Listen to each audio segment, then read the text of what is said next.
Is there an irony in me reading from this book while sitting in a wheelchair? In the wheelchair. What? Read the one Yeah, you're in the we wheelchair. need a picture like that. Yeah. Oh, we could do that. We could. I don't want to give bad mojo to your wheelchair, though. We should give I it good mojo. have another one. So, if you were here last week, we read aloud from the Big Book of Who Killed Amanda Palmer for story time, and we're going to do it again. And if you don't know about this book, this is my brand new book that comes out in about 3 weeks. Less than 3 weeks, 2 weeks.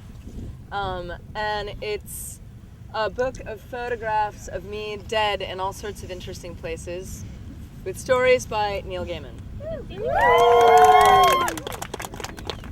And last week, this feels like reading. Last week, boys and girls, we read about Amanda dead with her head crushed in by a typewriter. This week, I haven't read this one aloud yet, so I'm not quite sure how it's going to work as an aloud-y kind of reading, but this is the picture.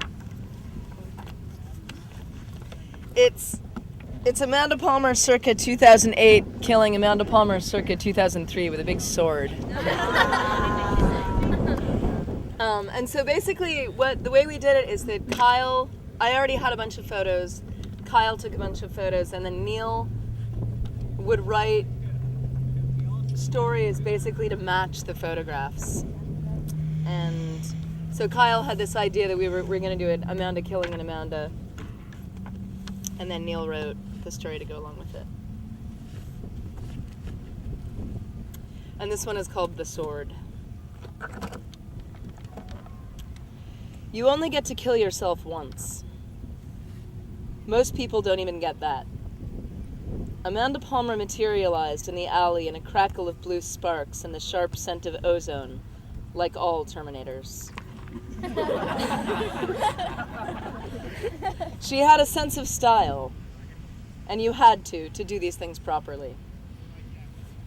She saw Amanda Palmer where she expected to see her, outside the nightclub's service entrance. She had stolen a moment for a cigarette and was pulling at it angrily. "Hi," Amanda said.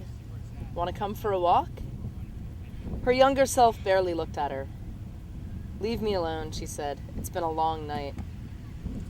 "Come on," said Amanda. "You'll only have to go back in when you finish the cigarette, and you need the walk." Amanda actually looked at her this time. She said, "You look calmer than I feel." "Time," said Amanda. "It's not as scary as you think it is."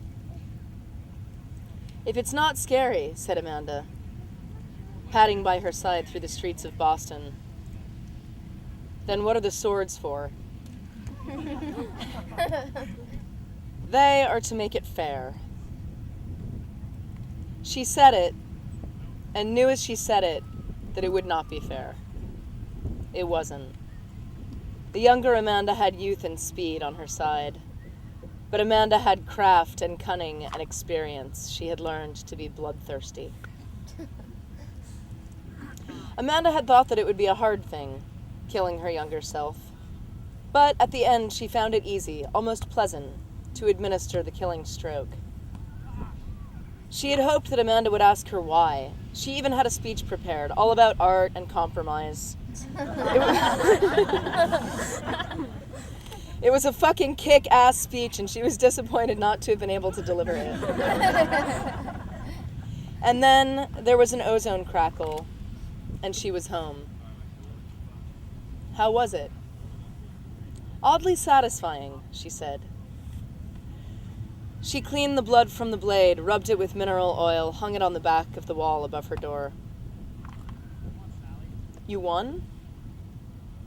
"Well, I'd been practicing. I guess I don't need to practice any longer." "No?"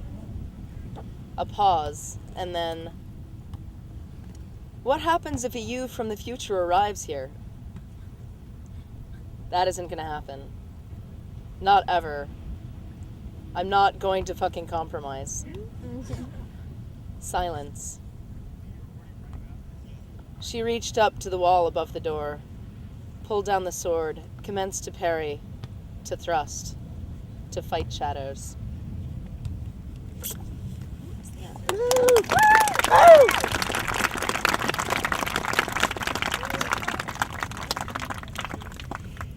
And this one, I hope you can see the photo because you really have to see the photo to understand the story.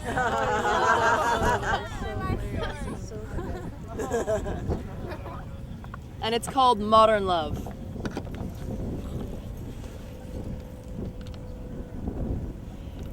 Dear Amanda, or can I call you not dear but dearest, because you are. You are my dearest, most precious, most marvelous dear. At night I dream of you, and in the morning I wake with your name on my lips.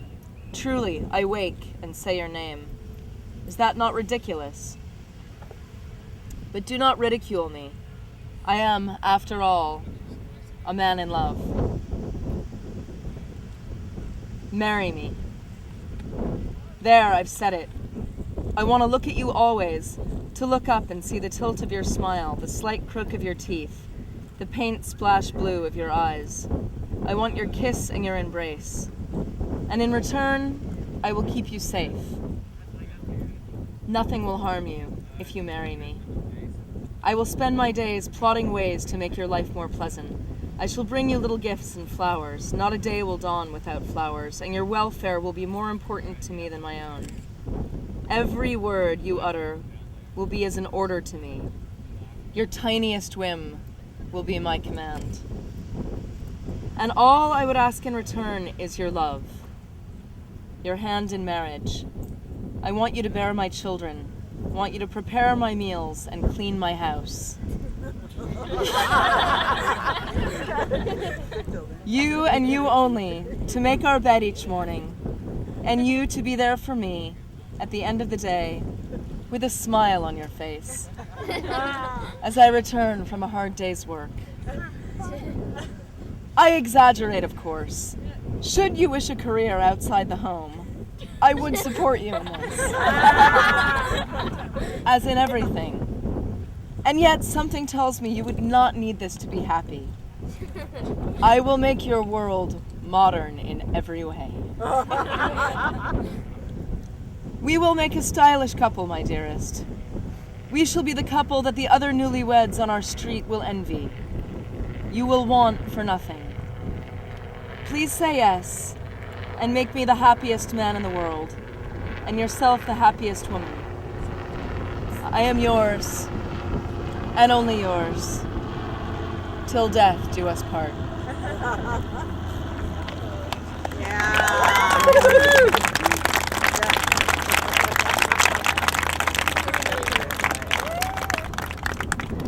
So, if you want to order the book, you can do it on the website.